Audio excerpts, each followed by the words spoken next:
व्यात्मो हम स्वाध्याय कर रहे हैं गोमट सार जीवकान ग्रंथराज का मार्गणा महाधिकार के अंतर्गत काय मार्गणा के अंत में अब जीवों की संख्याओं का वर्णन शुरू हो चुका है।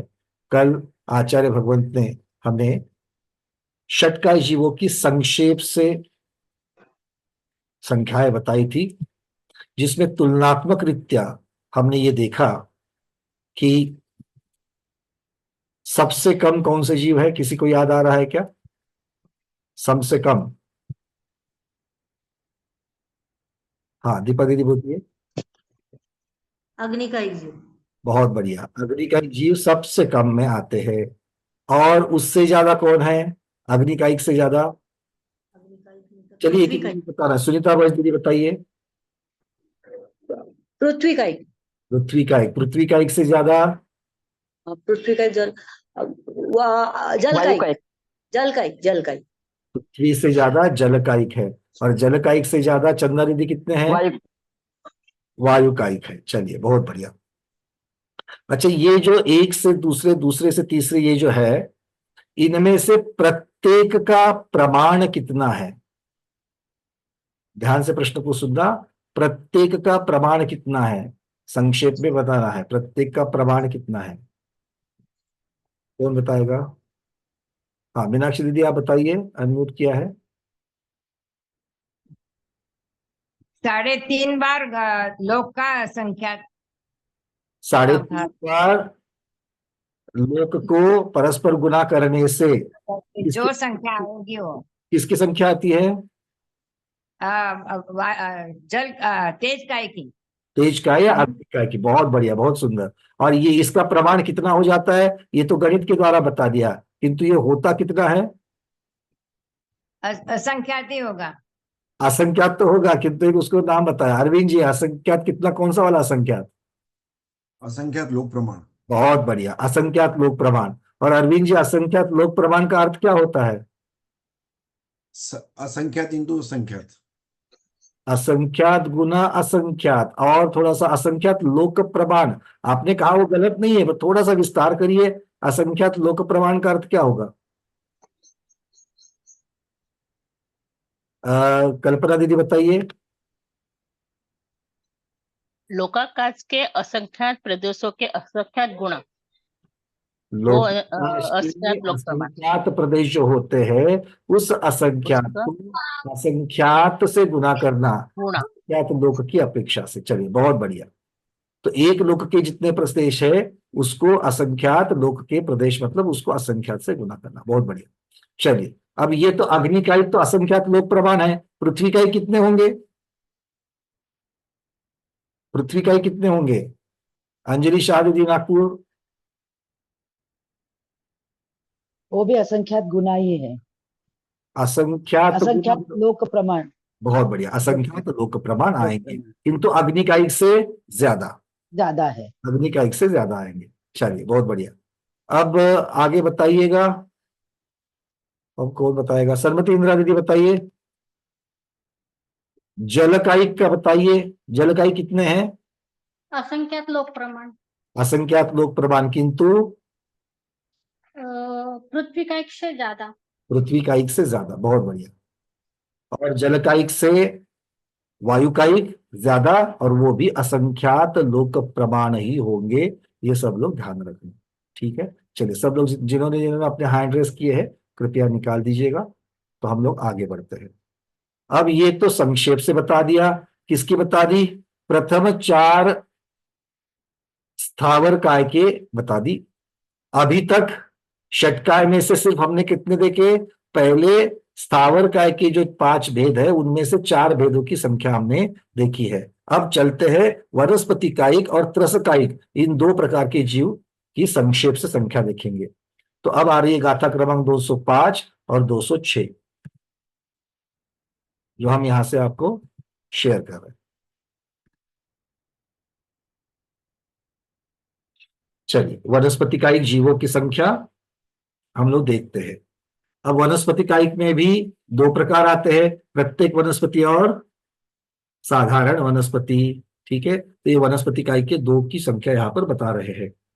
अपदिठित पत्तेया असंख्य लोग प्रमाणया होंती तत्तोपदिठिदा पुनः असंख्य लोगेन संगुनिदा तसरासि पुडवि आदि चौक पत्तेय हीन संसारी साहारण जीवाणम परिमाणम हो दिजिन दिठम।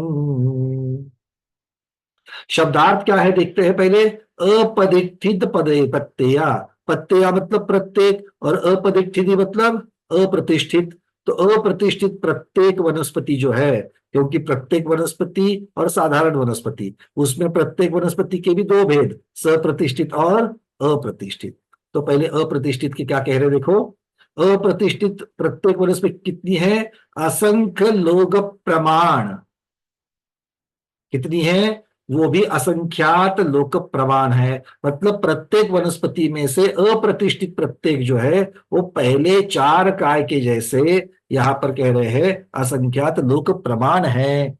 और तत्तो पदिठिदा पुनः असंख्य लोगेण संगुणिदा, और इससे असंख्यात लोक प्रमाण गुना, मतलब पहला तो असंख्यात लोक प्रमाण है, उस असंख्यात लोक प्रमाण को फिर से असंख्यात लोक से गुना करो तो किसका प्रमाण आएगा, सप्रतिष्ठित प्रत्येक वनस्पति का प्रमाण आएगा। ठीक है। पदिष्ठिता मतलब प्रतिष्ठित, और प्रतिष्ठित को ही सप्रतिष्ठित कहते हैं। तो सप्रतिष्ठित का प्रमाण कितना है, अप्रतिष्ठित से असंख्यात लोक गुना प्रमाण। अब देखो एक बात को समझ लेना, यहां पर सप्रतिष्ठित और अप्रतिष्ठित, अगर इसकी अपेक्षा से अगर हम लोग चर्चा करेंगे,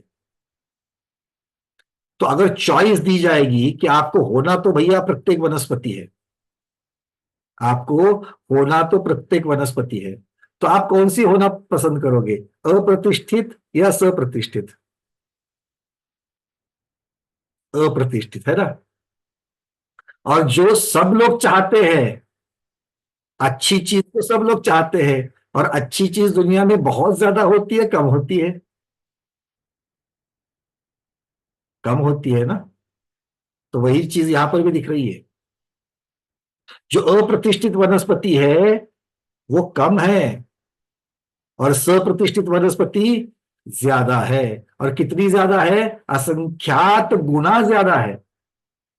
और वो भी असंख्यात कौन सा, असंख्यात लोक प्रमाण। मतलब वनस्पति में से थोड़ी ही वनस्पति ऐसी है कि जिनके आश्रय से बादर निगोदिया नहीं आते हैं, और बहुत सारी वनस्पतियां ऐसी है, ज्यादातर वनस्पतियां ऐसी है जिनके आश्रय से बादर निगोदिया जीव आते हैं। इसीलिए कुछ भी नई चीज मार्केट में आएगी और उसको हम लोग स्वाहा करेंगे, ये नहीं चलेगा। आपको बढ़िया से आगम प्रमाण से उसको लगाना पड़ेगा। ठीक है, चलिए। अब ये तो हो गया भैया प्रत्येक वनस्पति का अप्रतिष्ठित प्रतिष्ठित। अब साधारण की भी बात बता दो। तो आचार्य भगवान कह रहे हैं तस राशि पुढ़वी आदि चौक पत्तेय हीन संसारी। हीन संसारी मतलब संसारी जीव की जितनी राशि है उसमें से कम कर दो। किसको कम कर दो, त्रस जीवों की राशि और पुढ़वी आदि चौक, पृथ्वी आदि प्रथम चार स्थावर और पत्तेय अर्थात प्रत्येक वनस्पति की राशि।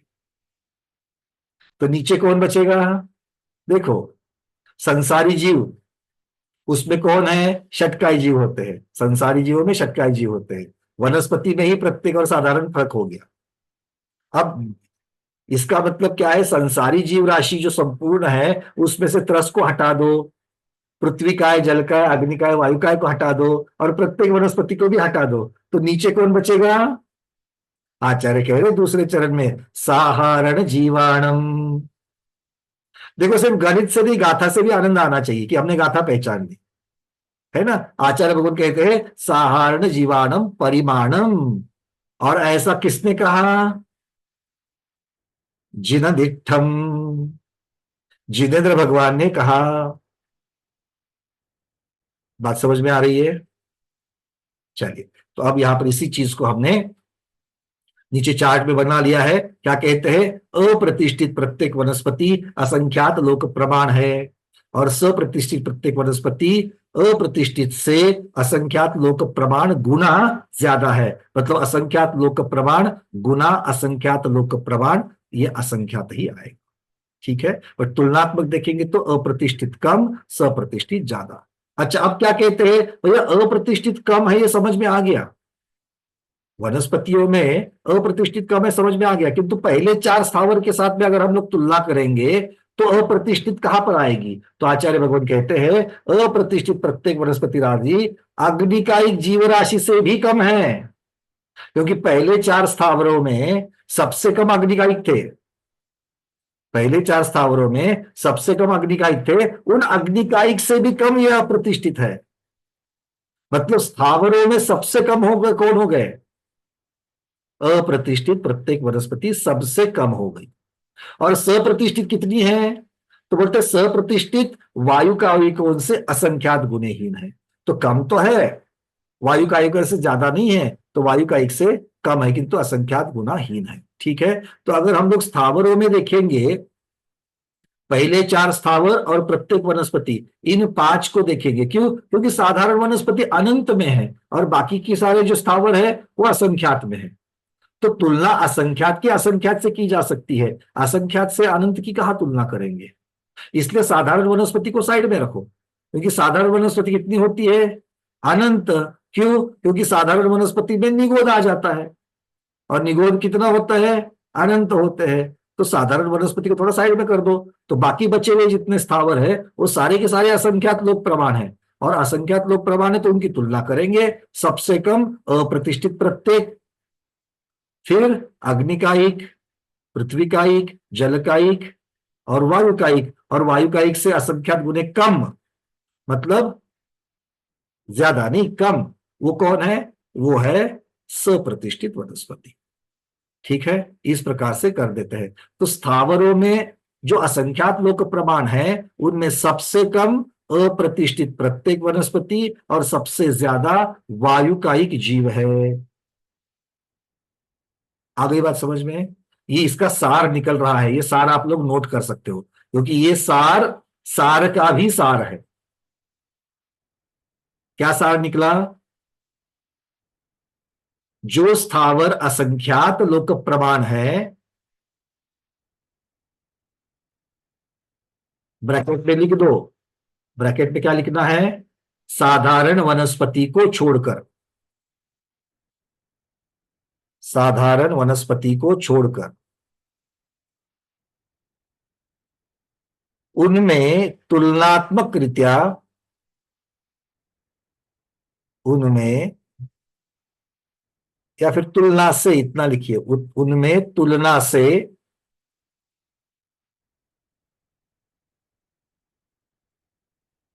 अप्रतिष्ठित प्रत्येक वनस्पति सबसे कम है,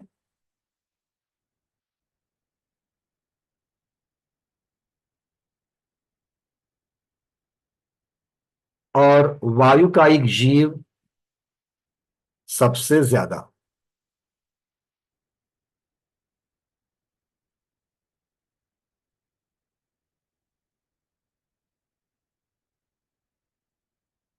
फिर भी ये सभी स्थावर, फिर भी ये सभी स्थावर प्रत्येक असंख्यात लोक प्रमाण होते हैं।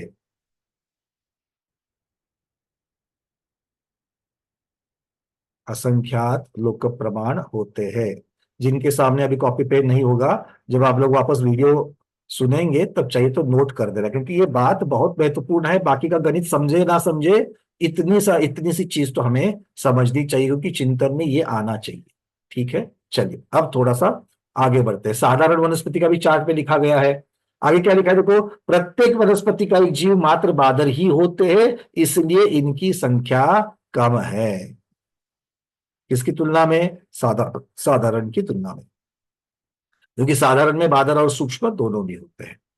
चलिए, साधारण वनस्पति का एक अर्थात निगोद जीव की राशि वो कितनी है? अभी अभी हमने कहा था संपूर्ण जीव राशि, उसमें से माइनस करना है त्रस राशि, उसमें माइनस करना है पृथ्वी का एक आदि 4 स्थावर राशि और प्रत्येक वनस्पति जीव राशि, और इनका उत्तर कितना आता है? ये अनंतानंत होते हैं। ठीक है, चलिए अब ये यहां पर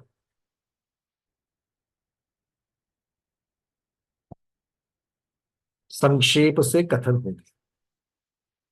अब चलते हैं आगे। तुलनात्मक रीत्या हम स्थावर जीवों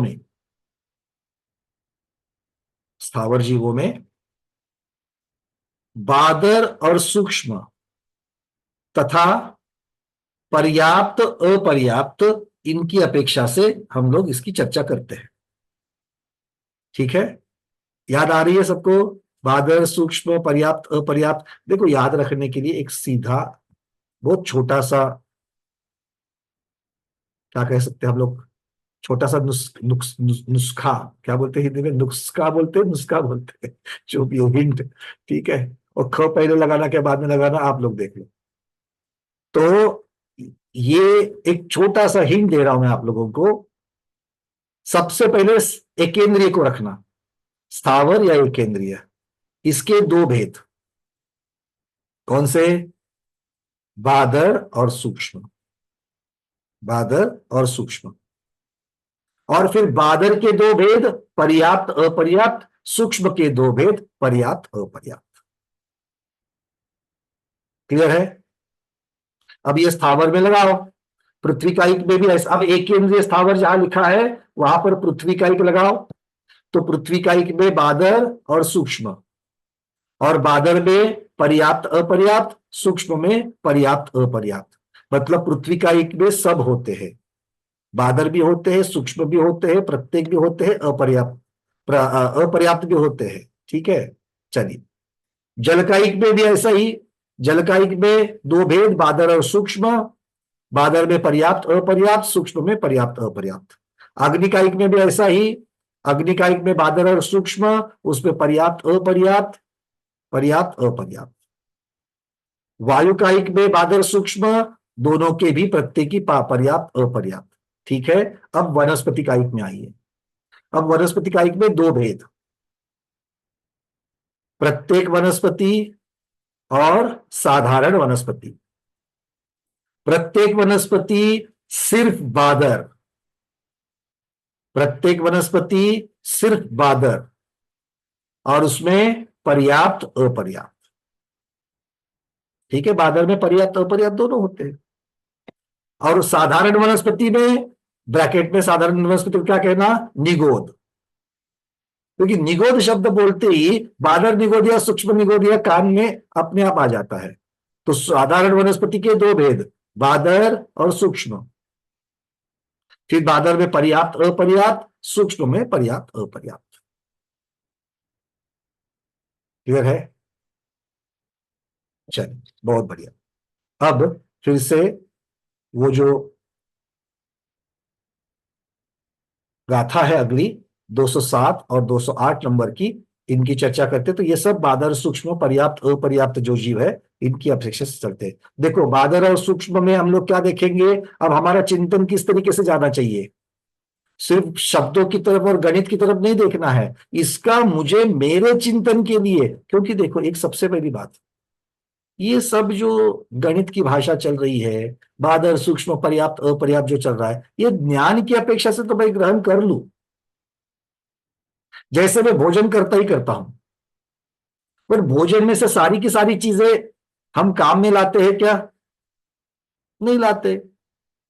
वैसे ही ज्ञान में हमारा ज्ञान के ऐसे भाग पर ध्यान होना चाहिए जो मुझे मोक्ष मार्ग के नजदीक लेके जावे। बात समझ में आ रही है? स्वाध्याय करते वक्त, ज्ञान को ग्रहण करते वक्त हमें उन महत्वपूर्ण चीजों के ऊपर ध्यान रखना चाहिए, क्योंकि सभी तो ज्ञान हम लोग ग्रहण नहीं कर पाते। भले पढ़ा, भले सुना, बहुत सारा तो हमारा ऐसे ही निकल जाता है। किंतु जितना हम लोगों के ऊपर पकड़ पाना है, वो कैसा पकड़ पाना है कि भैया इस पकड़ पाने में जो भी आएगा वो मेरे काम का हो, सीधे सीधे काम का हो, मतलब मेरे मोक्ष मार्ग को मजबूत बताए। तो इसको कैसे सोचेंगे? मेरे पास दो शब्द है, बादर सूक्ष्म, पर्याप्त अपर्याप्त, है ना।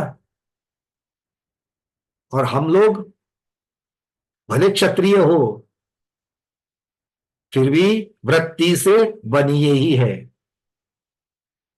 बनिया है कि नहीं आप लोग? नुकसान फायदा सोचते कि नहीं सोचते? हर एक चीज में फायदा नुकसान सोचते कि नहीं सोचते? यहां भी फायदा नुकसान सोचना है। क्या फायदा है? बादर और सूक्ष्म में पुण्य प्रकृति कौन सी है और पाप प्रकृति कौन सी है?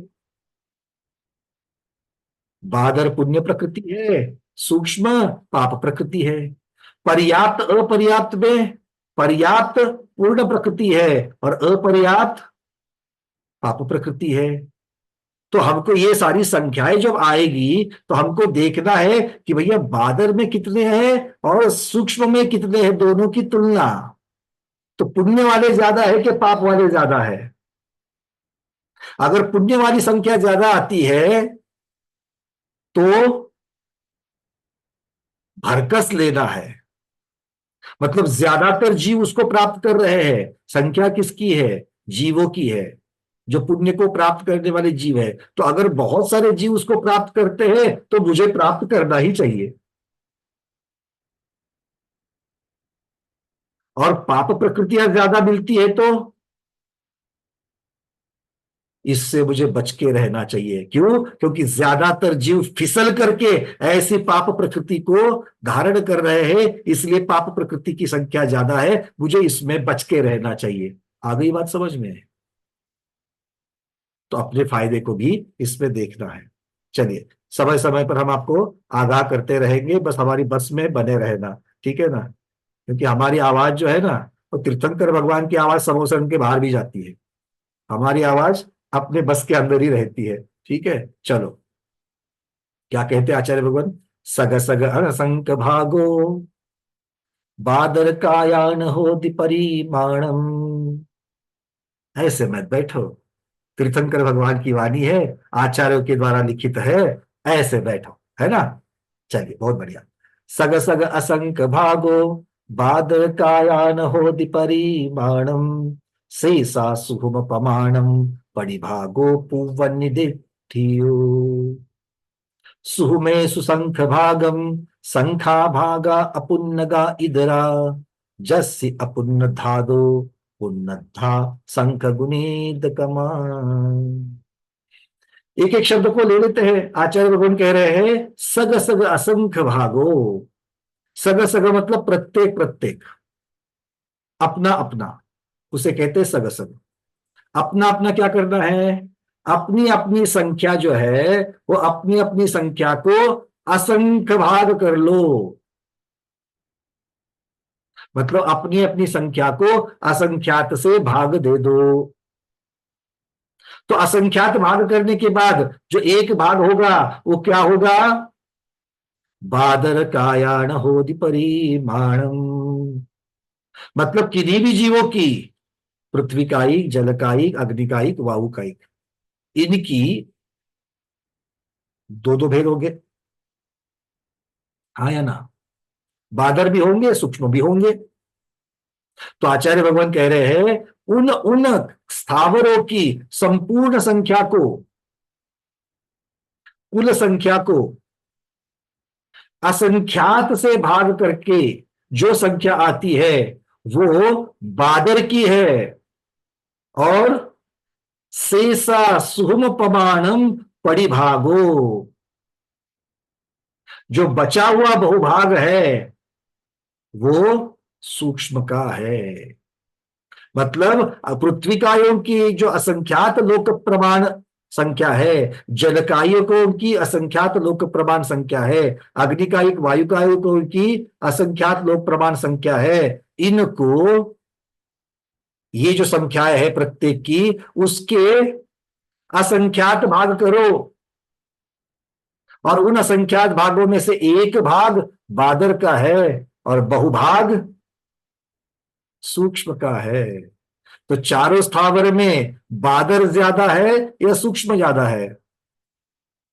सूक्ष्म ज्यादा है। आ रही बात समझ में? क्योंकि बहुभाग उनको दिया जा रहा है। और सूक्ष्म क्या है? पाप प्रकृति है, और पाप प्रकृति की बहुलता है। तो हमें क्या करना चाहिए? हमें उससे बचना चाहिए, क्योंकि ज्यादातर लोग पाप करके सूक्ष्म प्रकृति को बांध लेते हैं। हमें क्या करना है? हमें उनसे बचकर बादर प्रकृति को बांधना है। अभी तक बंधने बांधने की बात करेंगे। क्यों? क्योंकि इस भव से तो मोक्ष नहीं जाना है, और ना ही अगले भव में भी गारंटी नहीं है ना? अगर अगले भव में अगर मनुष्य भी बने और वो विदेह क्षेत्र के बने तो भी गारंटी नहीं है, और देवगति में से तो मोक्ष है ही नहीं है। खैर, आगे कहते हैं, मतलब क्या हुआ? 207 नंबर की गाथा का अर्थ क्या हो गया? पृथ्वी जल अग्नि वायु और साधारण वनस्पति। प्रत्येक वनस्पति को क्यों नहीं लिया? क्योंकि प्रत्येक वनस्पति सिर्फ बादर ही होती है, उसमें बादर सूक्ष्म का भेद नहीं होता। इसलिए आचार्य भगवत कह रहे हैं पृथ्वी जल अग्नि वायु और साधारण वनस्पति, इन स्थावर जीवों में से प्रत्येक के, हर एक के अपनी अपनी राशि का असंख्यात भाग प्रमाण बादर जीव है, और शेष बहुभाग सूक्ष्म जीव है। फर्क समझ में आ गया? बादर कम है, सूक्ष्म ज्यादा है।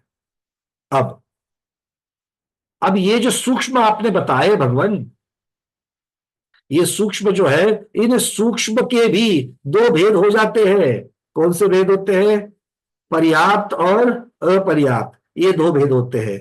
तो सूक्ष्म में भी कौन ज्यादा कौन कम? तो आचार्य भगवान कह रहे हैं सुमे सुसंख भागम संखा भागा अपुन्नगा इधरा जस्सी अपुन्न धादो पुन्नधा संख गुणीद कमा। अब यहां पर कह रहे हैं कि सूक्ष्म जीव जो है, उनमें उनके संख भागम, उनका संख्यात भाग, अपुन्नगा इधरा। इधरा शब्द को आगे रख देते हैं, पहले अपुन्नगा को ले लेते हैं। अपुन्नगा क्या है? अपर्याप्त। तो सूक्ष्म जीवों में अपर्याप्त जीव एक भाग है, और इधरा, इधरा मतलब उससे बचे हुए। अब कौन बचे? पर्याप्त जीव। तो पर्याप्त क्या जाएंगे? संख्यात बहुभाग वाले हो जाएंगे। तो देखो, सूक्ष्म जीवों में आचार्य भगवान कह रहे हैं सूक्ष्म जीव की जो संख्या बहुभाग है, उस बहुभाग में कम कौन है? अपर्याप्त कम है और पर्याप्त ज्यादा है। तो सूक्ष्म जीवों में अपर्याप्त कम और पर्याप्त ज्यादा है। अर्थ क्या निकलता है इसका? पर्याप्त क्या है? पर्याप्त होना पुण्य है, और अपर्याप्त होना पाप है। मतलब जो पाप में सूक्ष्म क्या है? सूक्ष्म पाप है। अब पाप वालों में दो चीजें लगा दी। एक, बहुत पापी, क्योंकि जो सूक्ष्म भी है और अपर्याप्त भी है वो कम है, और जो सूक्ष्म भी है और पर्याप्त भी है, मतलब पापी भी है और थोड़े बहुत पुण्यशाली भी है, ऐसे बहुत है। तो अब तक का निचोड़ क्या निकला? सिर्फ पुण्यशाली बादर, सिर्फ पुण्यशाली कम है, सिर्फ पापी वो भी कम है, और पाप और पुण्य दोनों को साथ में करने वाले बहुत ज्यादा है। एक साथ पाप और पुण्य होता है? विचार करने की बात है ना। एक साथ पाप और पुण्य होता है क्या उदय की अपेक्षा? नहीं होता, नहीं होता। बहुत सारे लोग हमारे नाम बोल रहे हैं, दीपा दीदी, प्रमोद जी, ना के। अच्छा, जिनको लगता है कि पुण्य पाप एक साथ नहीं होता, वो हाथ ऊपर करें। और जिनको लगता है कि पाप और पुण्य एक साथ हो सकता है, अच्छा दोनों को मानने वाले लोग हैं, देख लेते हैं, है ना। अब यहीं पर देखो, जो सूक्ष्म पर्याप्तक है उनके लिए क्या कहोगे? सूक्ष्म की अपेक्षा पाप का उदय है, और तभी वो पर्याप्तक भी है। पर्याप्त होने की अपेक्षा पुण्य का उदय है कि नहीं? दोनों का एक साथ पुण्य और पाप का उदय बिल्कुल है। जो सूक्ष्म, आप देखो और बहुत सारी चीजें आपको मिल जाएगी ऐसी।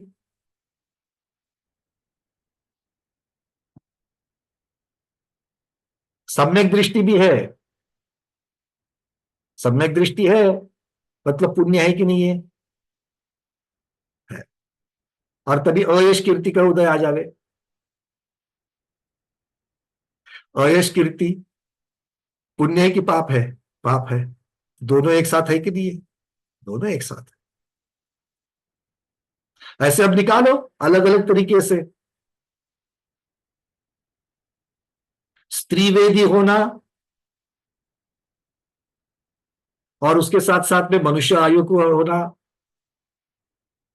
देखो पूरा मनुष्य हो जो चल रहा है, जन्म से जिनको स्त्रीवेद मिला है वो मरण तक स्त्रीवेद रहेगा, तो उनके मनुष्य आयु का उदय है, मनुष्य गति का उदय है, जो पुण्य प्रकृतियां है।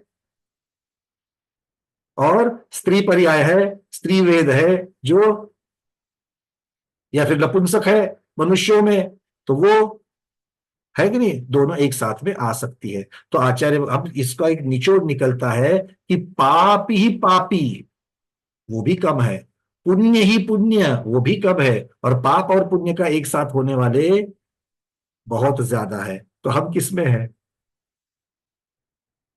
तो अभी उत्तर नहीं देना, बड़ा चिंतन करना।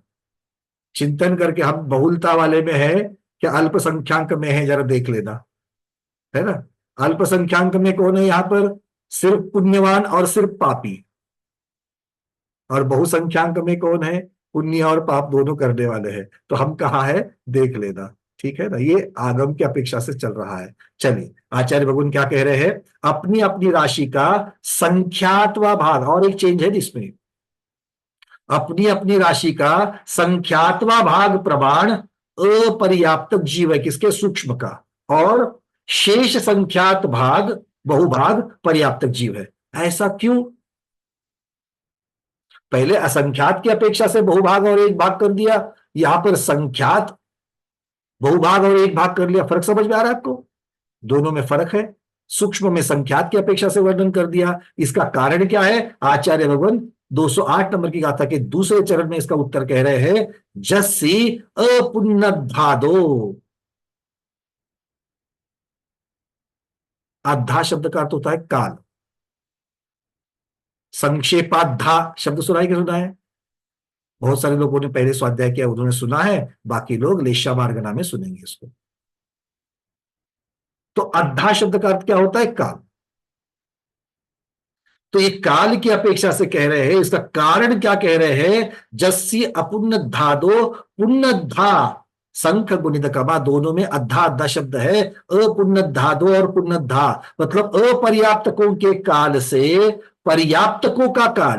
अपुण्य मतलब अपर्याप्तक, पुण्य मतलब पर्याप्तक। तो अपर्याप्तकों के काल से पर्याप्तकों का काल संख गुणित कमा संख्यात गुना होता है। अब सूक्ष्म जीवों के पर्याप्तक और अपर्याप्तक को ले लेना। किसी भी सूक्ष्म जीव के अपर्याप्तक की आयु कितनी होती है? एक सांस में 8-10 बार, है ना। अंतर्मुहूर्त ही, अंतर्मुहूर्त ही, क्योंकि त्रियंज गति के जीव है तो वो अंतर्मुहूर्त ही होगा। और पर्याप्तक सूक्ष्म की आयु कितनी होती है? वो भी अंतर्मुहूर्त, किंतु उत्कृष्ट अंतर्मुहूर्त तक हो सकती है। मतलब सूक्ष्म में पर्याप्तक और अपर्याप्तक की अपेक्षा से वर्णन करेंगे तो हो सकता है कि सूक्ष्म अपर्याप्तक उदाहरण के लिए ले लीजिए 1 सेकंड जीता है उदाहरण के लिए, और पर्याप्तक वाला 25 सेकंड जीता है। तो गुणाकार कितने? संख्यात गुना है क्या असंख्यात गुना है? बोलो, संख्यात गुना है ना, बस इसीलिए संख्यात गुना कह रहे हैं।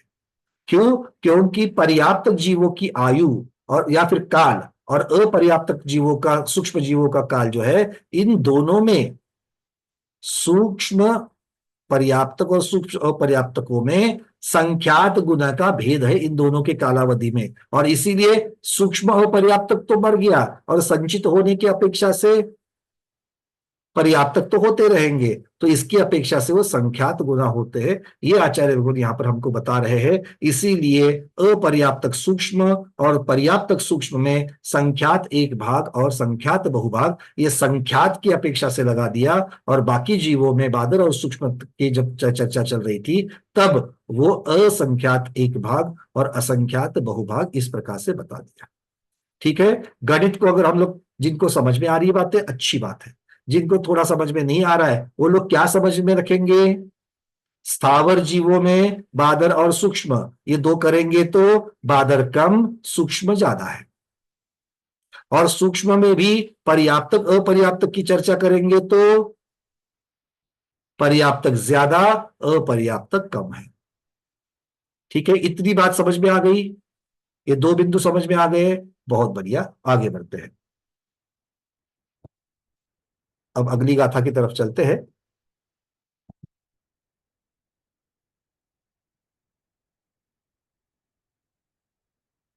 अब सूक्ष्म में तो भैया आपने पर्याप्त अपर्याप्त बता दिए, बादर में पर्याप्त अपर्याप्त अभी तक देखा नहीं, हाया ना? पहले चर्चा करी बादर और सूक्ष्म की, और सीधे सूक्ष्म में पर्याप्त अपर्याप्त की तरफ चले गए। बादर के पर्याप्त अपर्याप्त रह गए ना, क्योंकि बादर में भी तो पर्याप्त अपर्याप्त होते हैं, होते कि नहीं होते हैं? पक्का होते हैं, क्योंकि हमने अभी अभी इसके पहले तो हमने वर्गीकरण देखा, बादर में भी होते हैं, सूक्ष्म में भी होते हैं। चलिए, गाथा क्रमांक 209, प्रश्नोत्तर को मैं लूंगा आपके। गाथा क्रमांक 209। पल्ला संख्येज वहिद पदरंगूल भाजिते जगत पदरे जल भूनिपबादर या पुण्ना आवली असंक भाजित कमा।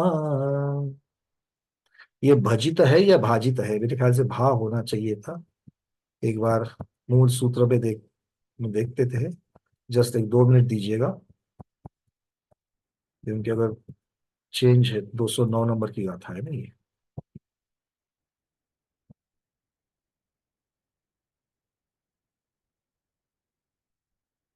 जल भूनि पादरया पुण्य आवली असंक भजित कमा, भ ही है। ठीक है, चलो क्या कहते हैं? पल्य के असंख्यातवे भाग से विभक्त, विभक्त का मतलब भाजित, क्योंकि शब्द ऊपर गाथा में देखेंगे हिद शब्द आ गया, वही अब तक हम लोगों ने गाथा में देखा था वही हिद शब्द जो आते हैं तो भागाकार है। उसका अर्थ क्या है? पल्ल के असंख्यात भाग से भाजित, कौन? पदरंगुल, प्रतरांगुल, और उससे भाजित, पदरांगुल से भाजित कौन है? जगत पदर अर्थात जगत प्रतर। इतना प्रमाण किसका है? जलकायिक जीव का है। ये किसका है? जलकायिक जीव का है। फिर आगे जल भूनि पबादरिया ये शब्द लगा दिए, और आगे कहा था आवली के असंख्य भाजित कमा, मतलब एक दूसरे से कितने कितने हैं ये बताया। तो इससे मतलब जो जलकायिक जीव जो पहले बताए, वो जलकायिक जीवों से उनको आवली के असंख्यात विभाग से भाजित करने पर पृथ्वी का एक बादर पर्याप्त, क्योंकि जल के बाद भू है, उसके बाद में पृथ्वी का एक की बादर पर्याप्त जीवों की जो संख्या है, उनको आवली के असंख्यात विभाग से विभक्त करने पर या फिर भाजित करने पर किसका आ जाएगा? नी मतलब निगोदिया जीव, निगोदिया जीव की संख्या आ जाएगी। वो भी कौन सी? प्रतिष्ठित की आ जाएगी, पुन्ना। और फिर उसको आवली के असंख्यात विभाग से भाग देने पर अप्रतिष्ठित प्रत्येक वनस्पति पर्याप्त जीवों का प्रमाण आता है। तो यहां पर इन गाथाओं के द्वारा हमें बादर में मुख्यता से 4 प्रकार के जीव और 3 प्रकार के स्थावर, इनकी चर्चा दिखती है। ध्यान से सुनना। बादल किसके होंगे भेद? 5 स्थावर के होंगे कि नहीं होंगे? पृथ्वी, जल, अग्नि, वायु और वनस्पति, सबके बादल भेद होते हैं। प्रतिष्ठित के भी होते हैं, मतलब बादल प्रत्येक वनस्पति के भी होते हैं, साधारण के भी होते हैं। तो इसमें से कुछ यहां पर लिए हैं। क्यों? क्योंकि जिनके साथ में कुछ समानता बनती है या जो तुलना बनती है, गुणाकार आदि बनता है, उनकी चर्चा एक साथ करते हैं। तो आचार्य भगवान ने सबसे पहले यहां पर कौन सा कह दिया? बादर पर्याप्तक जलकायिक जीव। बादर पर्याप्तक जलकायिक जीव जो सबसे कम है, इन श्रृंखला में सबसे कम है। कितने हैं? तो आचार्य भगवान कह रहे हैं पल्ल के असंख्यात विभाग से भाजित प्रतरांगुल। प्रतरांगुल किसे कहेंगे? किसे कहेंगे प्रतरांगुल? अरविंद जी का हाथ ऊपर है, अर्चना दीदी का हाथ ऊपर है, हाँ लीला जैन दीदी, बहुत बढ़िया। बताइए जरा लीला जैन दीदी, प्रतरांगुल किसे कहेंगे? अंगुल से अंगुल का गुणा। अंगुल से अंगुल का गुना, बहुत बढ़िया। प्रतरांगुल, इसका मतलब क्या हो गया? एक जो अंगुल है उसको लंबाई में भी लेना और चौड़ाई में भी लेना। तो इससे जो एक चौकोर बनेगा, उस चौकोर क्षेत्र में जितने आकाश के प्रदेश होंगे, उन प्रदेशों की संख्या प्रतरांगुल की संख्या मानी जाएगी। क्लियर है सब लोगों को? पहले भी देखा है। तो ये प्रतरांगुल को किससे भाजित करना है? पल्य के असंख्यातवें भाग। अब पल्य कितना होता है वो सब हमने देखा हुआ है ना? व्यवहार पल्य, अद्धा पल्य, ये सब देखा है। तो उस पल्य के असंख्यात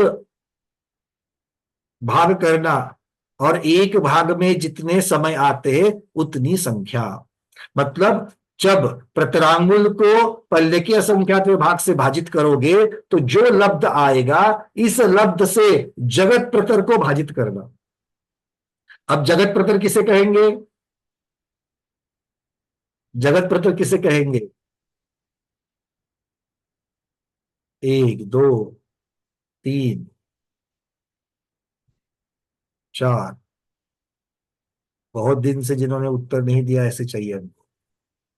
जगत प्रतर किसे कहेंगे? सुरेश जी उत्तर आ रहा है? नहीं, याद करो, ऐसा नहीं छोड़ना, बैठना नहीं है, याद करो। सविता दीदी याद आ रहा है? जगत प्रतर नहीं याद आ रहा है। चलो, और डॉक्टर शैला दीदी नहीं आ रहा है। चलो एक काम करते हैं, आप ही से शुरुआत करते हैं। अच्छा, वो हमारे और एक दीदी कहाँ चले गए? शोभाताई दीदी याद आ रहा है क्या? शोभाताई कनले दीदी, आपको अनम्यूट कर रहा हूं। चलो आज आपसे चर्चा करेंगे, अनम्यूट करो। कैसे याद रखना मैं आपको बता रहा हूं, एक एक एक चीज। शोभाताई दीदी जरा अनम्यूट कर दो। हाँ, देखो एक बात तो समझ में आती है, प्रतर शब्द समझ में आता है।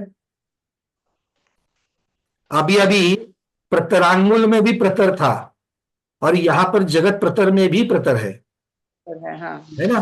तो अभी ऊपर में हमने क्या किया था? प्रतर शब्द के साथ प्रतर का अर्थ क्या होता है? लंबाई और चौड़ाई दोनों क्षेत्र की लेनी है। प्रतर शब्द का अर्थ क्या होता है? लंबाई और चौड़ाई भी लेनी है। अगर यही घनांगुल होता, या फिर अगर मान लो जग का घन होता, जगत घन होता, तो घन में क्या होता है? लंबाई, चौड़ाई और मोटाई, थर्ड डायमेंशन भी आ जाता है। बट प्रतर में 2 ही आते हैं, है ना? चौड़ाई। इसका मतलब क्या हो गया? जगत प्रतर में लंबाई और चौड़ाई लेनी जरूरी है। पर किसकी? जैसे प्रतरांगुल में अंगुल शब्द था, वैसे जगत प्रतर में कौन सा शब्द है? जगत शब्द है। और जगत शब्द का अर्थ क्या होता है? जगत श्रेणी। जगत का अर्थ क्या होता है? जगत श्रेणी। जो 7 राजू लंबी पंक्ति है, कहीं पर भी मुड़ती नहीं, सीधी 7 राजू। और 7 राजू लंबी पंक्ति में एक प्रदेश को दूसरा प्रदेश लग के कितने प्रदेश बैठ सकेंगे? जो संख्या है वो संख्या एक जगत श्रेणी की संख्या होती है। तो उस संख्या को उसी संख्या से गुणाकार करेंगे। जगत श्रेणी की संख्या को जगत श्रेणी की संख्या से ही गुणाकार करेंगे तो क्या हो जाएगा? जगत जगत प्रतर आ जाएगा। जाएगा। ठीक है, हाँ, चलिए बहुत बढ़िया। मतलब 7 राजू लंबी और 7 राजू चौड़ी, इस क्षेत्र में आकाश के कितने प्रदेश है?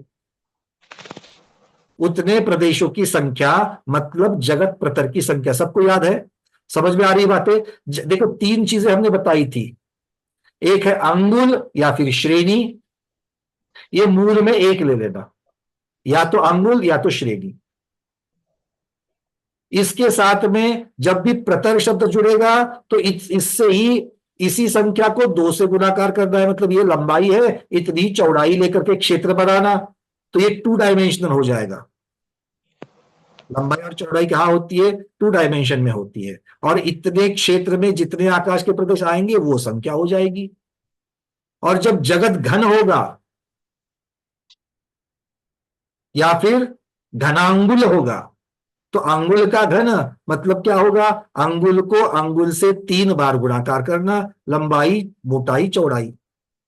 यहां पर जगत श्रेणी को 3 बार गुणा करना, लंबाई चौड़ाई मोटाई। उसे क्या कहेंगे? जगत घन कहेंगे। याद तो रहेंगे सब? दीदी याद रहेगा अभी? शोभा दीदी, हाँ, एक बार ऐसा कर दो बस, हो गया, हो जाएगा। चलिए, याद रखने के आप जो पॉइंट्स है ना, उसको पकड़ करके रखो, कभी नहीं जाएगा ये। ठीक है, चलिए।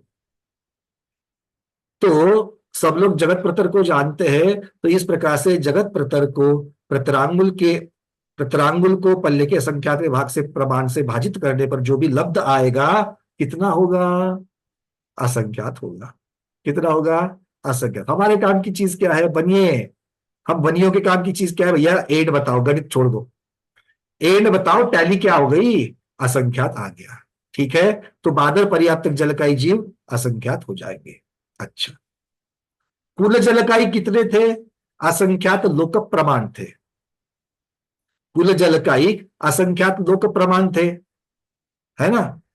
अब उसमें से जलकाई बादल हम असंख्यात कह रहे हैं, क्योंकि बादल एक भाग होते हैं और सूक्ष्म बहुभाग होते हैं। तो उस असंख्यात लोक प्रमाण का असंख्यात एक भाग, ये असंख्यात वाले बादल जलकायिक है। बात समझ में आ गई? लीला दीदी, जलकायिक जीवों के हमने संक्षेप से जब देखा था तो असंख्यात लोक प्रमाण है, ये समझ में आया था। और उस असंख्यात लोक प्रमाण संपूर्ण कुल जलकायी जीवों में से बादल कितने होते हैं? कम होते हैं, एक भाग होते हैं। और सूक्ष्म कितने होते हैं? ज्यादातर बहुभाग होते हैं। और बहुभाग में मतलब यहां पर किसकी चर्चा चल रही है? बादल की चल रही है। मतलब बादल मतलब एक भाग होंगे। तो किसका एक भाग? असंख्यात लोक प्रमाण जो जलकायिक जीव है उसका असंख्यात एक भाग बादल पर्याप्तक जलकायिक हो जाएंगे।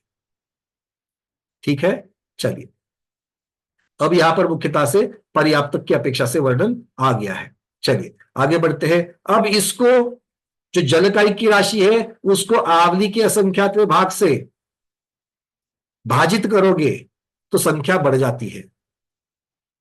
क्यों? क्योंकि आवली को असंख्यात का भाग, आवली एक पकड़ लो, आवली एक पकड़ लो, किसी भी संख्या का असंख्यातवा भाग करेंगे तो वो उस संख्या से कम होगा या ज्यादा होगा?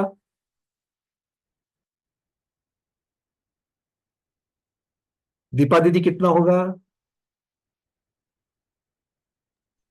आवली का असंख्यात बोले तो आवली से कम। आवली से कम होगा। बहुत बढ़िया। देखो एक लड्डू ले लो, कौन सा वाला? जो मन में आया वो ले लो। बूंदी का चाहिए बूंदी का, बेसन का चाहिए सूजी का चाहिए, जो चाहिए ले लो। तो एक पूरा का पूरा लड्डू क्या है? आवली है। अब इसके असंख्यात असंख्यात टुकड़े करो तो उसका जो एक टुकड़ा है वो एक टुकड़ा पूरे लड्डू से बड़ा होगा या छोटा होगा? इतना सा साधारण प्रश्न पूछा था। अब लड्डू बोलते ही आसान हो गया कि नहीं हो गया? अरे हो गया कि नहीं हो गया? हो गया। ठीक है, किंतु बार बार लड्डू की भाषा नहीं बोलनी पड़नी चाहिए। अब यह समझना चाहिए कि किसी भी संख्या को असंख्यात से भाग करेंगे तो वो उत्तर जो आएगा वो मूल संख्या से छोटा आएगा। ठीक है, असंख्यात वा भाग बोले तो कम और असंख्यात गुना बोले तो गुणाकार। पर तो गुणाकार करेंगे सीधा सीधा, यहाँ पर तो भाजित है, भाग करना है, भागाकार करना है क्या ज्यादा आएगी गुना है करें ना। तो अब क्या होगा, पल्ले के असंख्यात विभाग प्रमाण करके प्रतरांगुल को आप भाजित कर रहे हो, तो प्रतरांगुल को जब आप किसी भी छोटी संख्या से जब भाजित कर रहे हो, तो संख्या ज्यादा आएगी। है ना।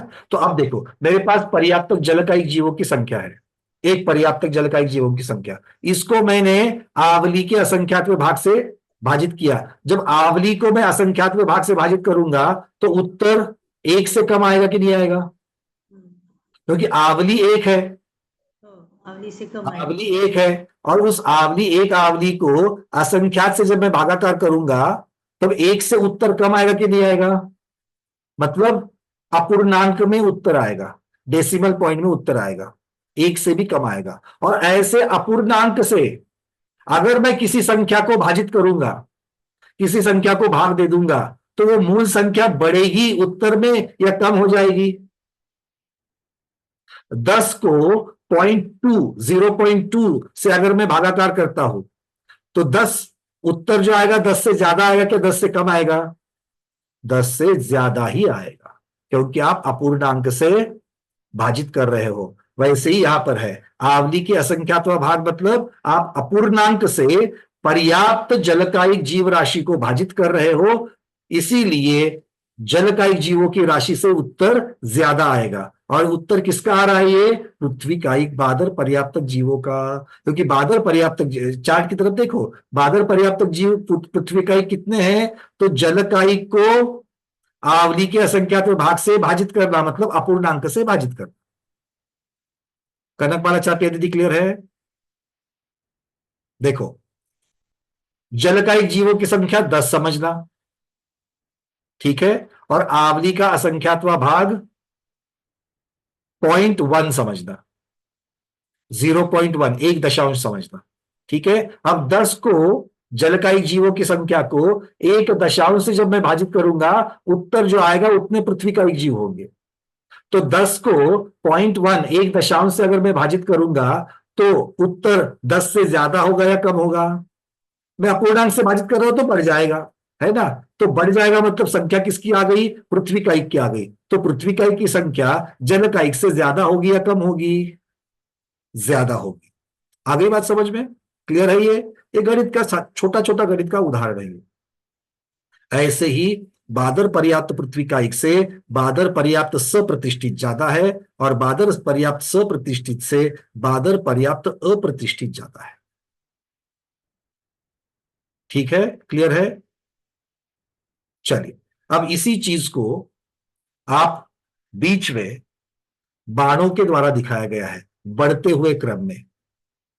बादर पर्याप्त, देखो वो आपको जो चित्र दिखते हैं ना, वो ऐसे ही कुछ भी शेप नहीं बनाया है, वहां पर बाण दिखा है और बाण की दिशा भी दिखाई है, मतलब संख्या बढ़ती बढ़ती जाएगी। कहां पर, बादर पर्याप्त जलकायिक से बादर पर्याप्त पृथ्वी कायिक बढ़ जाएंगे, बादर पर्याप्त पृथ्वी कायिक से बादर पर्याप्त सप्रतिष्ठित बढ़ जाएंगे, और बादर पर्याप्त सप्रतिष्ठित से बादर पर्याप्त अप्रतिष्ठित बढ़ जाएंगे। क्लियर है। अरे हाँ या ना, हाँ, चलिए बहुत बढ़िया, ठीक है। अब थोड़ा सा आगे बढ़ते हैं। यहां तक किसी को कोई प्रश्न तो नहीं है,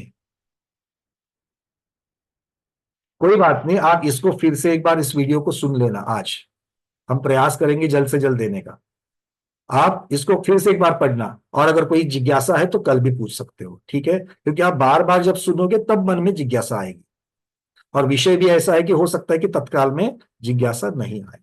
चलिए आगे बढ़ते हैं। अब कौन कौन रह गए, जल कायिक हो गए, पृथ्वी कायिक हो गए, वनस्पति कायिक हो गए। वनस्पति कायिक में मतलब प्रत्येक वनस्पति हो गई। तो अब कौन बचे, बादर वाले में अग्निकायिक, वायुकायिक और निगोदिया बच गए, मतलब साधारण बच गए। ठीक है, अब उनकी चर्चा अगले 2 ग्रह गाथाओं के द्वारा हो रही है। चलिए,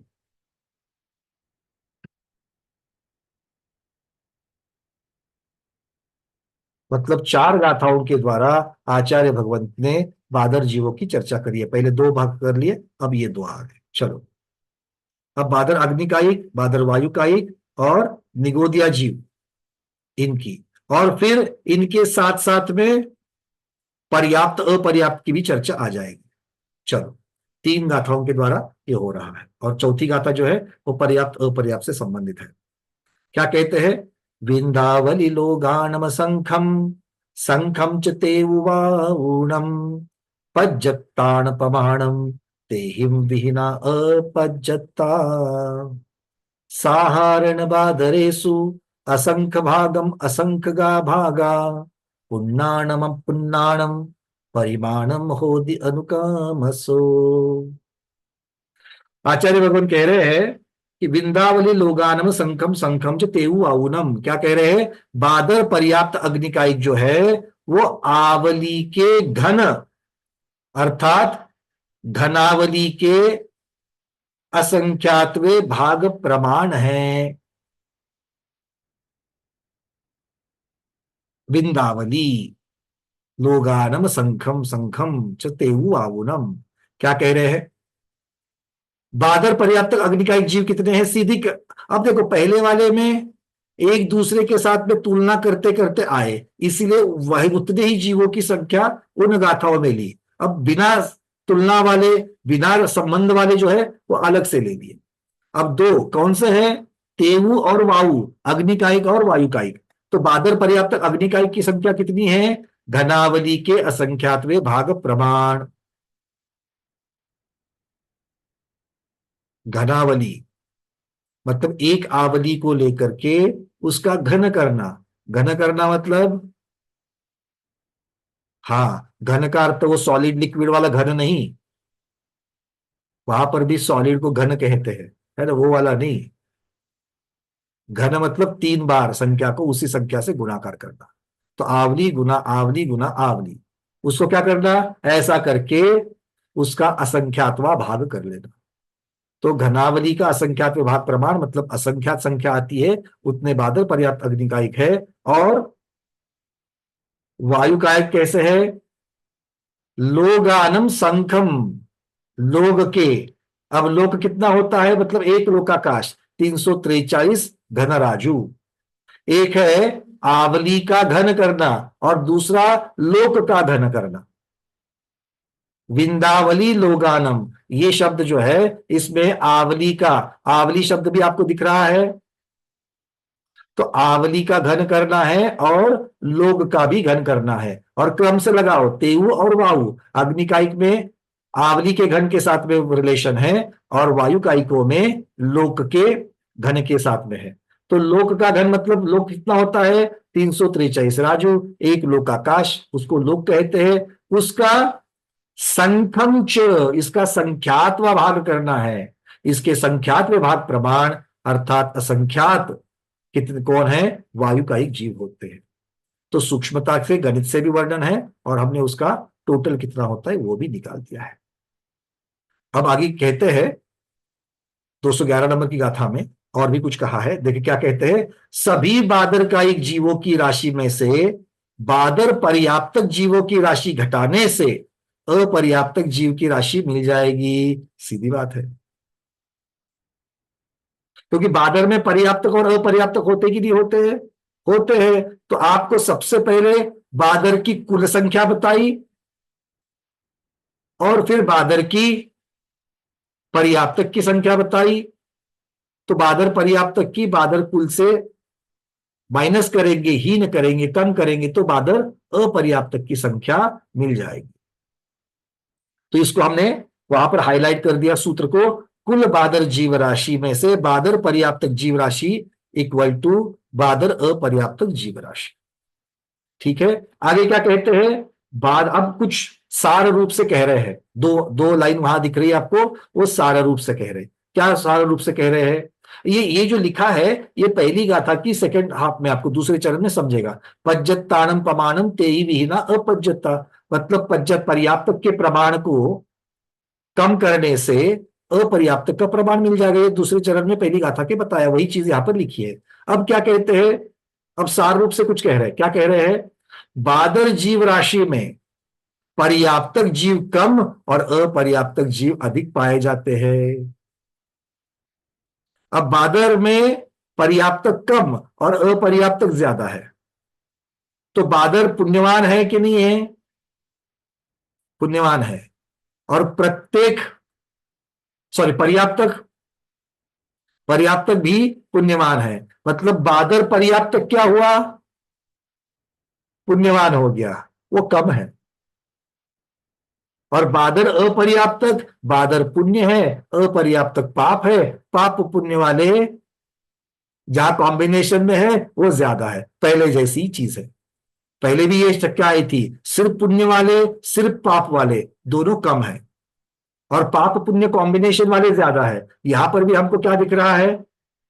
पुण्य वाले जो है बादर और पर्याप्त दोनों पुण्य ये कम है, और बादर अपर्याप्त पुण्य और पाप वाले एकत्र ज्यादा है। समझ में आ रही बात? ये कहाँ याद करना है? ये हिंट कहाँ काम करेगी? ये तर्क कहाँ काम करेगा? प्रतियोगिता में टिक करने के लिए काम करेगा, है ना? पुण्य वाला है क्या, पाप पुण्य वाला है क्या? किसी किसी के चेहरे एकदम आंखें बड़ी हो गई। मतलब प्रतियोगिता में ऐसे प्रश्न पूछोगे? नहीं नहीं, आपकी दरख्वास्त हम कंप्यूटर महाराज को दे देंगे, ऐसे प्रश्न मत निकालो। कह रहा हूं अगर आएगा तो भी याद कैसे रखना है बता रहे हैं। प्रतियोगिता को छोड़ दो, मार दो गोली, ठीक है? चलो आगे आगे क्या कहते हैं? अब ये तो बादर का बात बता दिया भगवान आपने कि बादर में पर्याप्तक कम और अपर्याप्तक ज्यादा है। और सूक्ष्म जीवों में, अब थोड़ी देर पहले हमने सूक्ष्म जीवों में देखा था, सूक्ष्म में पर्याप्तक जीव अधिक है और अपर्याप्तक जीव कम है। मतलब सूक्ष्म पाप है और पर्याप्त होना पुण्य है, तो पाप और पुण्य वो अधिक है, ज्यादा है। और सूक्ष्म पाप है, अपर्याप्त होना पाप है, तो पाप और पाप दोनों बहुल पाप में वो कम है। मतलब बहुल पुण्य वाले कम है, बहुल पाप वाले कम है, और पाप पुण्य दोनों के कॉम्बिनेशन वाले ज्यादा है। याद रहेगा तर्क? तो कॉम्बिनेशन को अगर ऐसा याद रखोगे तो भूलोगे नहीं। किसकी चर्चा चल रही है भैया? अच्छा, बादर पर्याप्तक की चल रही है, तो बादर पर्याप्तक तो कम होते हैं। क्यों? क्योंकि बादर भी पुण्य है, प्रत्येक भी पुण्य है, पर्याप्तक भी पुण्य है। अच्छा, आप किसकी चर्चा कर रहे हो? सूक्ष्म पर्याप्तक की कर रहे हो, तो सूक्ष्म पाप है, पर्याप्त पुण्य है, पाप पुण्य कॉम्बिनेशन ज्यादा होते हैं। आंखें बंद करके ठोक दो। आ गई बात समझ में? सूक्ष्म और पर्याप्तक कम होते कि ज्यादा होते हैं? चलो कौन बताएगा? सूक्ष्म अपर्याप्तक कम होते कि ज्यादा होते हैं? गंगवाल जी जरा बता देना। गंगवाल जी ऐसे दिखा रहे, बोलिए। एक मिनट, आपका अनम्यूट नहीं हुआ सर, ठीक से अनम्यूट कर लेना। कम होते हैं, सूक्ष्म अपर्याप्तक कम होते हैं क्योंकि दोनों भी पाप प्रकृति है। बट ये तर्क खुद तक रखना, किसी दूसरे को समझाने के लिए, याद करने के लिए कारण मत बनाना कि वो पापी है इसलिए ऐसे आया। ये तो एक सार रूप से तर्क बना करके याद रखने के लिए बताया है, ठीक है ना? नहीं तो कारण होता तो आचार्य भगवान स्वयं कहते कि ये कारण है करके, ठीक है? कारण ये साक्षात का कारण नहीं है, तर्क का कारण है, याद रखने के लिए एक हिंट दी जा रही। चलिए अब थोड़ा सा आगे आचार्य भगवान कह रहे हैं कि अगली जो गाथा है, चलिए अब फिर से आपको मैं दिखा रहा हूं। गाथा क्रमांक 211 में क्या कह रहे हैं देखिए। क्योंकि अब जो चर्चा हुई वो अग्निकायिक और वायुकायिक ये बादर की अपेक्षा से हुई, और बादर जीव में पर्याप्तक अपर्याप्तक की चर्चा चली, सूक्ष्म जीव में पर्याप्तक अपर्याप्तक की चर्चा चली, ठीक है ना? ये बात हो गई। तो आपने पहले सप्रतिष्ठित अप्रतिष्ठित की अपेक्षा से प्रत्येक की चर्चा करी, बादर सूक्ष्म की चर्चा करी, पर्याप्तक अपर्याप्तक की चर्चा करी, किंतु साधारण जीवों की अपेक्षा से पर्याप्तक अपर्याप्तक की चर्चा नहीं हुई है ना? तो अब उनकी अपेक्षा से चर्चा करते हैं। तो क्या कहते हैं 211 नंबर गाथा में? साधारण बादरेसु असंख्य भागम असंख्य भागा। मतलब बादर निगोदिया साधारण जीवो जो है, या बादर निगोदिया कहो या बादर साधारण कहो, ये जीव राशि का असंख्य भागम असंख्यात्वा भाग प्रमाण क्या है? पुण्णान। अगले गाथा में सेकंड चरण में दिख रहा है, पुण्णानम मतलब पर्याप्त जीव है, और शेष असंख्यात बहुभाग, असंख्य भागा अपुण्णानम। असंख्य भाग कौन है? असंख्य बहुभाग अपर्याप्तक जीव होते हैं। तो बादर निगोदिया में पर्याप्तक कम और अपर्याप्तक ज्यादा होते हैं। बादर निगोदिया में क्या कह रहे हैं? बादर निगोदिया में पर्याप्तक कम और अपर्याप्तक ज्यादा। ठीक है, अब याद कैसे रखेंगे? निगोदिया की चर्चा चल रही है, पर बादर और पर्याप्तक कम है, बादर और अपर्याप्तक ज्यादा है। बादर पुण्य है, अपर्याप्त होना पाप है, पाप पुण्य कॉम्बिनेशन वाले ज्यादा है। ठीक है, अच्छा, सूक्ष्म में पर्याप्तक अपर्याप्तक की निगोद की अपेक्षा चर्चा करेंगे तो निगोदिया जीव सूक्ष्म में पर्याप्तक ज्यादा होंगे या अपर्याप्तक ज्यादा होंगे? सूक्ष्म जीवों में पर्याप्तक जीव ज्यादा होंगे या अपर्याप्तक जीव ज्यादा होंगे?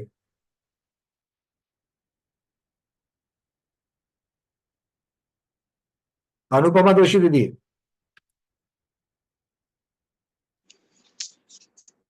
पर्याप्तक ज्यादा अपर्याप्तक कमी।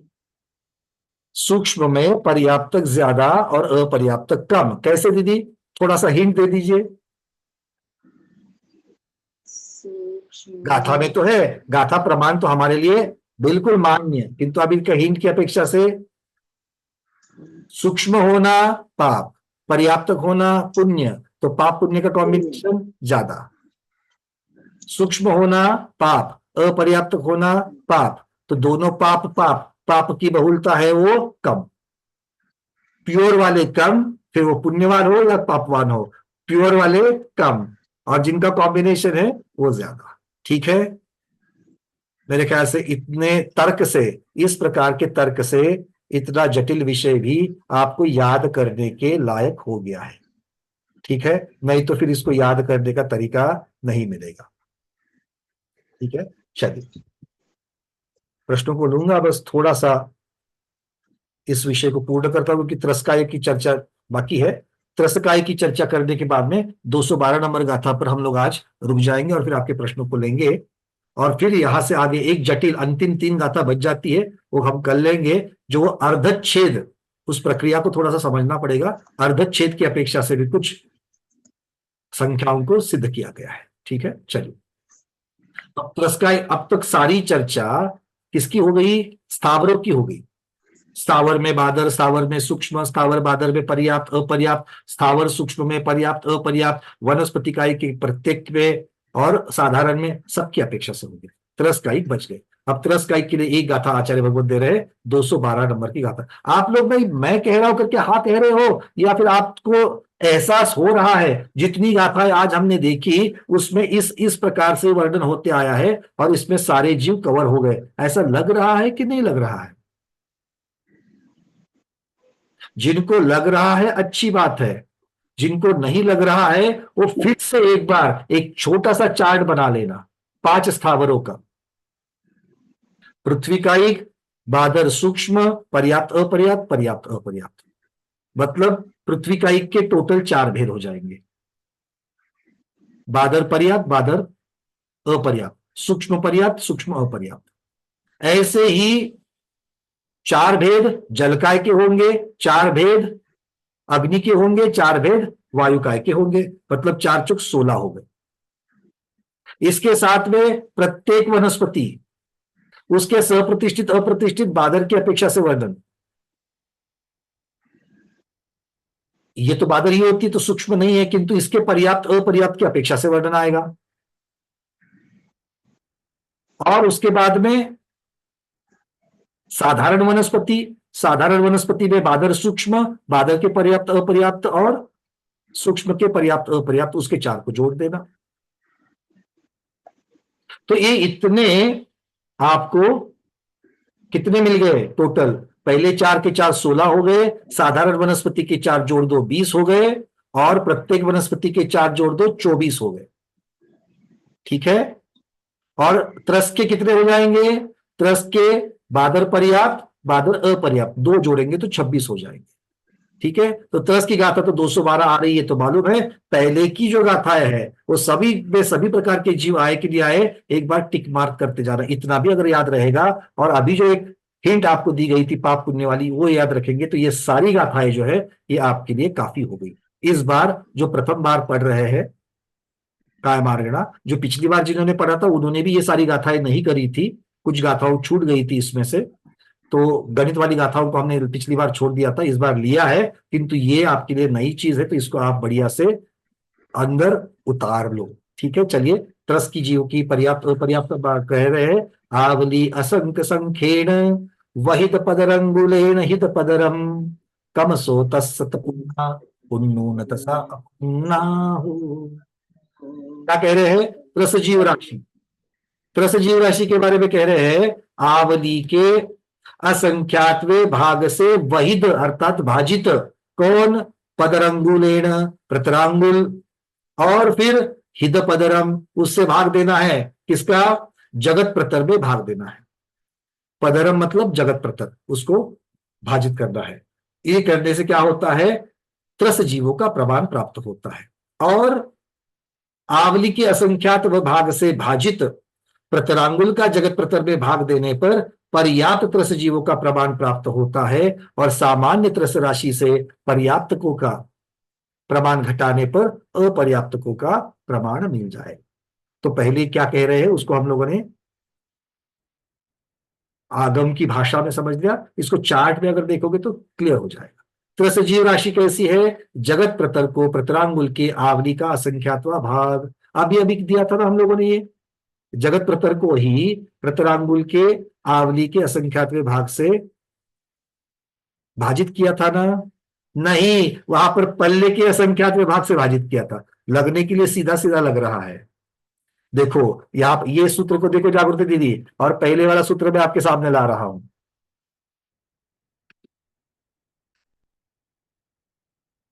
ये देखो यहां पर बादर पर्याप्त जलकाई की जब बात आई थी, क्योंकि वो भी जलकाई बादर है, त्रस्कायिक भी बादर है, तो उनकी चर्चा बादर बादर की चर्चा चल रही है। वहां पर क्या था? जगत प्रतर को प्रतरांगुल के पल्ले के असंख्यात में भाग से भाजित करना था। और अभी क्या है?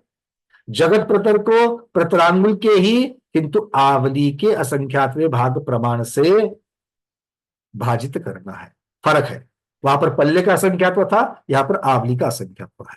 ठीक है, चलिए अब इनमें पर्याप्तक और अपर्याप्तक कर लो। बादर है, सूक्ष्मता की कोई चर्चा ही नहीं है। तो पर्याप्तक कितने हैं? वो असंख्यात एक भाग है, और अपर्याप्तक असंख्यात बहुभाग है। तो यहां पर अपर्याप्तक ज्यादा है। देखो त्रस होना, ये त्रस के अपर्याप्तक और त्रस के पर्याप्तक है, तो त्रस होना पुण्य है कि पाप है? पुण्य है। और अपर्याप्तक होना पाप है, तो पाप पुण्य के कॉम्बिनेशन वाले बहुभाग में आ गए। त्रस होना पुण्य, पर्याप्तक होना पुण्य, पुण्य पुण्य वाले प्योर पुण्य वाले एक भाग का भाग। क्लियर है? ये कोई सिद्धांत नहीं है, बट ये देखो इस प्रकार से ये तर्क है, और तर्क से ये सारी संख्याएं फिट बैठ रही है। ठीक है, चलिए, और ये असंख्यात एक भाग कैसे निकालते हैं? तो जगत प्रतर को प्रतरांगुल के आवली के संख्यात्वा भाग, त्रस जीव की कुल राशि, उसमें असंख्यात्व भाग का वहां पर उन्होंने बताया है, और यहां पर एक भाग करने के लिए आवली के संख्यात्व भाग से ही भाजित किया है। ठीक है, आवली के संख्यात्व भाग से भाजित करना और आवली के असंख्यात्व भाग से भाजित करना, ये दोनों में फर्क है, इस चीज को याद रखना। और त्रसजीव राशि अपर्याप्तक की राशि कितनी होगी? तो कुल त्रसजीव की राशि, उसमें से त्रस पर्याप्तक की राशि को माइनस करने से हमको त्रस अपर्याप्तक की राशि मिल जाएगी।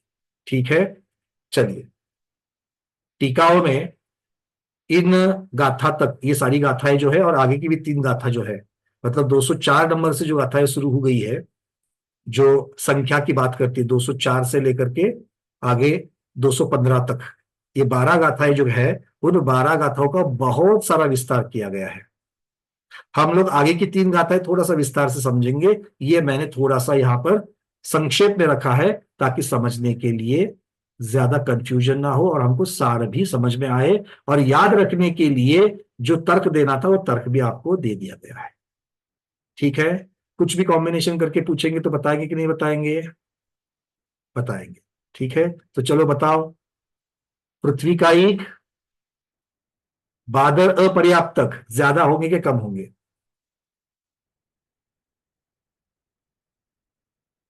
पृथ्वी का ईख, बादल अपर्याप्तक ज्यादा होंगे कि कम होंगे? सुमन जैन दीदी, ज्यादा होंगे। ज्यादा होंगे। अब ये हाँ या ना, सही गलत आपको पीडीएफ में देख करके कंफर्म करना है, तो ये आपको ये होमवर्क जैसा समझ लो। ठीक है, होमवर्क में आप अपने हिसाब से एक 4-5 कॉम्बिनेशंस बना लेना,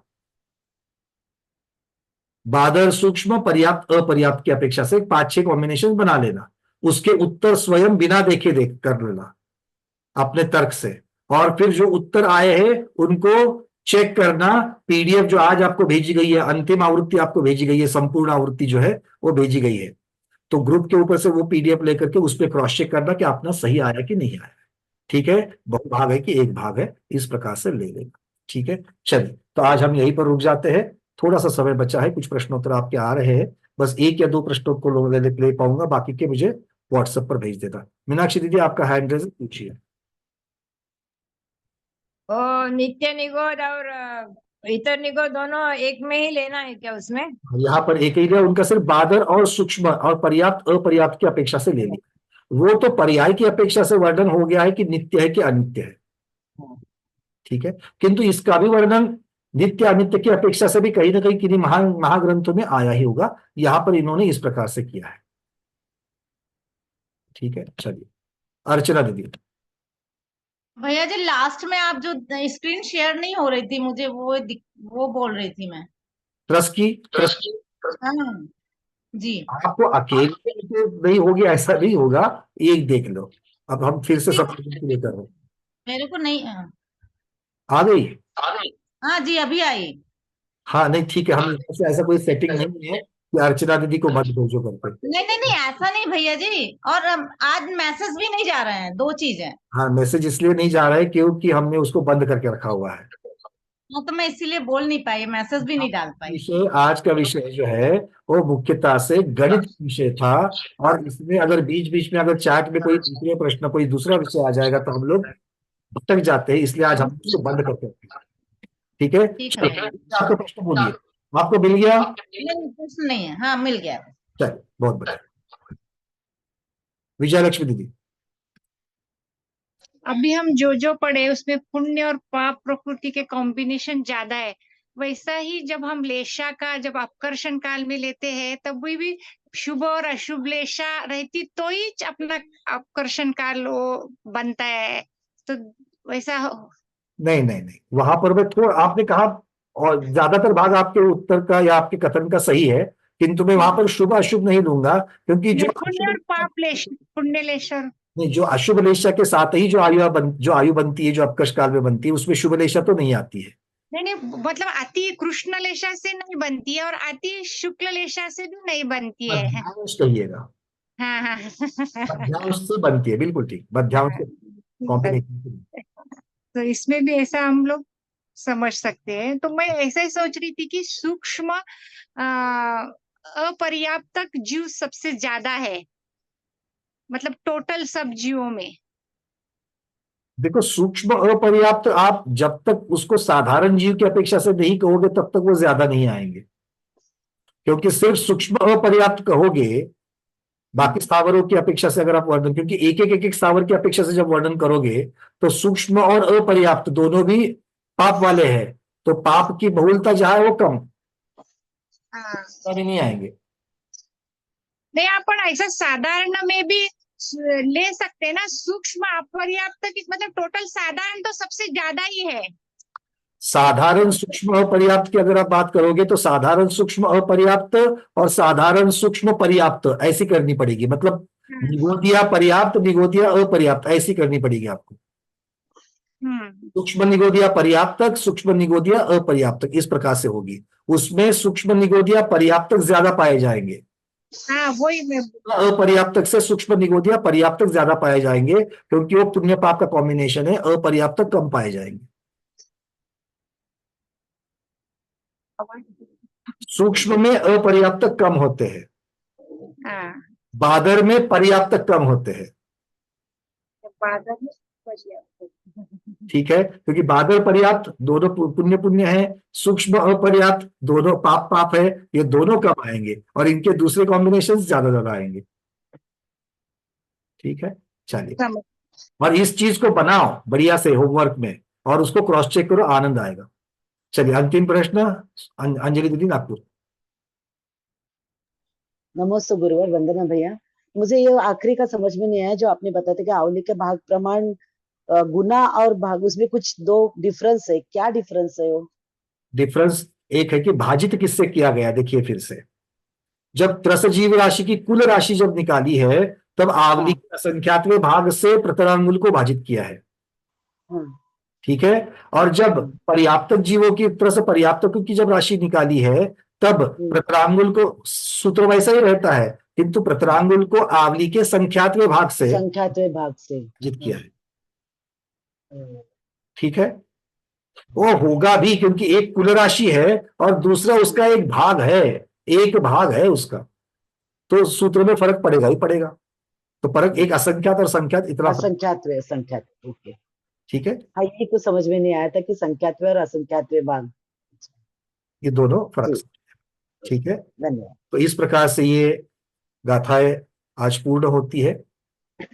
बहुत सूक्ष्मता में नहीं गए हैं, टीका ग्रंथों में इनका बहुत सारा विस्तार है। हमने 50%, 30-40%, 50% तक मैं उसको लेके गया हूं। सारी चीजें इस पे नहीं कह सकता हूं, अगर कहनी है तो बहुत सारे क्लासेस लगने के लिए मुझे कुछ नहीं है, किंतु गणित उसके लिए पक्का होना चाहिए।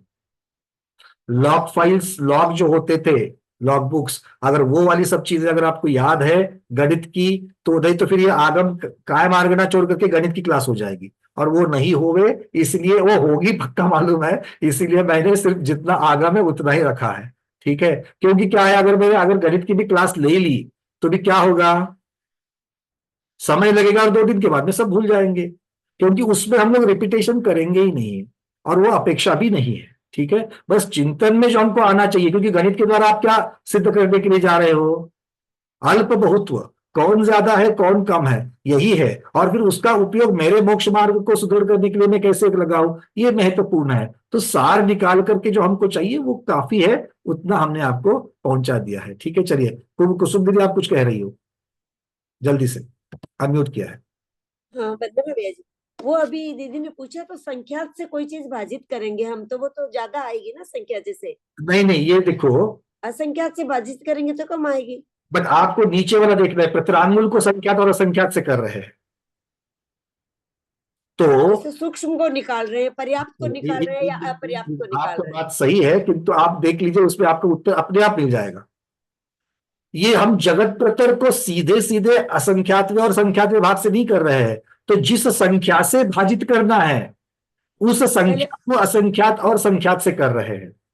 जिसे प्रतरांगुल से पहले भाजित कर रहे हैं, संख्यातवें भाग से करेंगे तो यहाँ पर प्रतरांगुल को संख्यातवें भाग से जब भाजित करोगे तो संख्या बड़ी आएगी। हाँ वही तो मैं बोल रही हूँ, संख्या बड़ी आएगी। क्या आएगी, जब बड़ी संख्या से जगत प्रतर को भाग देंगे तो उत्तर छोटा आएगा कि नहीं आएगा? हाँ वही हम बोल रहे हैं, वही संख्या कम आएगा, इसीलिए तो एक भाग है ना वो। हाँ एक, ठीक है ठीक। और वहां उत्तर ज्यादा है, संख्या ज्यादा है, इसलिए तो कुल राशि है, और कुल राशि से पर्याप्तक त्रस एक भाग है, वो कम ही आएंगे। क्लियर? ठीक, क्योंकि ये संख्यात असंख्यात से भाजित करके जो संख्या आएगी उससे भाजित करना है। ठीक, ये फर्क है। और इसको आप अंक समदृष्टि से भी कर सकते हो, अंक समदृष्टि से भी कर सकते हो, असंख्यात को या संख्यात को ज्यादा और कम करके एक संख्या बना करके असंख्यात को 10 मानो, संख्यात को 5 हाँ। मानो, जगत प्रतर को 1 मान लो, आवली को 1 मान लो। उस तरीके से करोगे तो भी समझ में आ जाए। ठीक। चलिए, आज के स्वाध्याय में इतना ही। आज के स्वाध्याय को गुरुओं के श्री चरणों में बारंबार नमोस्तु वंदामि इच्छाकार करते हुए यहीं पर समापन करते हैं। जैनम जयतु शासनम, जैनम जयतु शासनम, जैनम जयतु शासनम।